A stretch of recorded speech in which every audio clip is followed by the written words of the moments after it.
बड़े शहर समुद्र के किनारे ही क्यों होते हैं? जब भी आप CO2 को पीजिएगा तो गला जलने लगेगा। तो जो कोल्ड ड्रिंक होता है उसमें क्या मिला जाता है? CO2। जितने भी ऑटोमोबाइल्स चलते हैं, 25 लाख गाड़ी तो भारत में हर साल बन जाते हैं।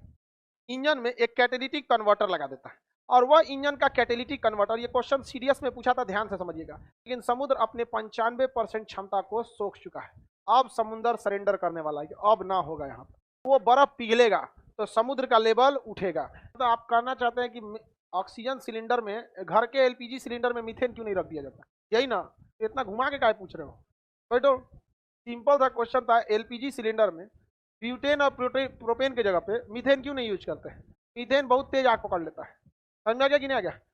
मीथेन का यूज नेचुरल गैस में किया जाता है। सीएनजी नाम सुने? तो मीथेन का गैस किसमें? सीएनजी। उसमें प्रेशर ज्यादा रहता है, गाड़ियों को आगे ढकेल सकता है, जला सकता है, उसमें पावर ज्यादा रहता है। और घर में जो खाना चलता है उसमें ज्यादा पावर की जरूरत नहीं है। समझ में आ रहा है कि नहीं आ रहा? तो ईंधन नाम के चैप्टर में पढ़ाएंगे। तो घुमा के क्वेश्चन पूछ रहे हो। अरे एन से नेचुरल, सी से जी से गैस, नेचुरल गैस, इसे बोतल में कंप्रेस करके रखा जाता है, जानते हैं, दबा के रखा जाता है, इसलिए कंप्रेस नेचुरल गैस। तो नेचुरल गैस या compress natural gas, methane. Sir, बड़े शहर समुद्र के किनारे ही क्यों होते हैं? व्यापार, अंतर्राष्ट्रीय व्यापार जो होता है समुद्र से ही होता है। तो शुरू से ही होते आया है, तो धीरे धीरे वो शहर ऑटोमेटिक डेवलप होते होते होते होते बहुत डेवलप करेंगे। समझ में आ रहा है कि नहीं? इसलिए जब भी आप CO2 को पीजिएगा तो गला जलने लगेगा। तो जो कोल्ड ड्रिंक होता है उसमें क्या मिला जाता है? CO2।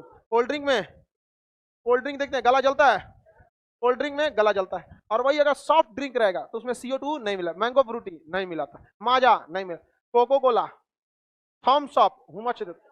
थम्स अप में तो पूरा का पूरा क्या कर देता? हुमच देता। किसी को दिक्कत नहीं ना?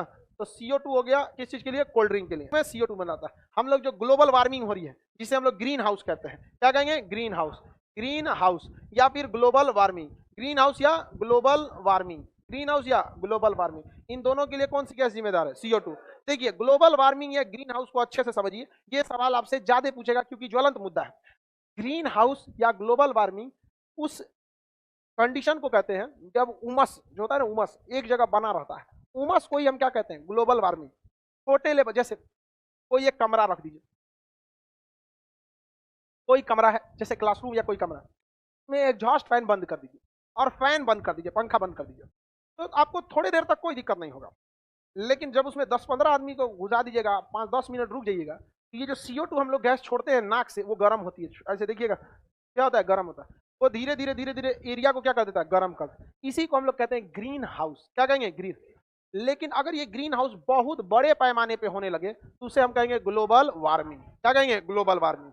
तो अभी बताइए, ग्रीन हाउस बड़ी समस्या है या ग्लोबल वार्मिंग? और इन दोनों का रीजन क्या है? CO2। जिसका सबसे बड़ा रीजन समझिए, जितने भी ऑटोमोबाइल्स चलते हैं, 25 लाख गाड़ी तो भारत में हर साल बन जाते हैं। समझ में आ गया कि ना? बन जाता है उतना हम लोग के पास, उतने ज्यादा हम लोग के पास गाड़ियां जो है बन जाती हैं सब। अब गाड़ियों से निकलता है कार्बन मोनोऑक्साइड। कभी भी आप ईंधन जलाइएगा ना, क्या जलाइएगा? ईंधन। तो कौन सी गैस निकलेगी? Carbon monoxide. और मोनोऑक्साइड जान ले लेगा आप लोग का, क्योंकि दम घोट देगा। तो उसमें क्या किया जाता है ना, इंजन में एक कैटेलिटिक कन्वर्टर लगा देता है। और वह इंजन का कैटेलिटिक कन्वर्टर, ये क्वेश्चन सीरियस में पूछा था, ध्यान से समझिएगा। कैटेलिटिक कन्वर्टर क्या करता है? तो कैटेलिटिक कन्वर्टर जो होता है कार्बन मोनोऑक्साइड को कार्बन डाइऑक्साइड में बदल देता है। तो कार्बन डाइऑक्साइड खतरनाक नहीं है, बस ये क्या उत्पन्न कर देगा? गर्मी, ईंधन। तो जितना ट्रेन देख रहे हैं क्या निकालेगा? Carbon dioxide. जितनी फैक्ट्रियों का धुआं है कार्बन बन क्या रहा है? Carbon monoxide. लेकिन कैटेलिटिक कन्वर्टर कार्बन डाइऑक्साइड। जितनी गाड़ियां हैं कार्बन डाइऑक्साइड, जितने आदमी हैं कार्बन डाइऑक्साइड। अब भाई पूरे पृथ्वी पर इतना गर्मी बर्दाश्त करेगा कौन? तो इसे सोखने की क्षमता है समुद्र के पास। किसके पास? समुद्र। तो इस सारी गर्मी को कौन सोख लेता है? समुद्र। लेकिन समुद्र अपने 95% क्षमता को सोख चुका है। अब समुद्र सरेंडर करने वाला है, अब ना होगा यहाँ पर। अब ये जो CO2 निकल रहा है ये कहाँ जाएगा? जाएगा अंटार्कटिका में, बर्फ पिघलाएगा। और अंटार्कटिका कोई बर्फ का टुकड़ा नहीं, वो कोई देश नहीं, कॉन्टिनेंट है, महाद्वीप। जब वो बर्फ पिघलेगा तो समुद्र का लेवल उठेगा। दुनिया में जितने बड़े और विकसित शहर और देश हैं सब ससुरे समुद्र के किनारे हैं। चाहे मुंबई देख लीजिए, चेन्नई देखिए, कोलकाता देख लीजिए, जितना बड़ा बड़ा शहर, लंदन, न्यूयॉर्क, जितना देख लीजिए, सब डूब जाएगा। समझ में आ गया कि नहीं? हम लोग नहीं डूबेंगे लोग। समझ में आ रहा है कि नहीं? हम लोग नहीं डूबेंगे लोग। तो बताइए ध्यान से, तो ग्लोबल वार्मिंग एक बड़ी समस्या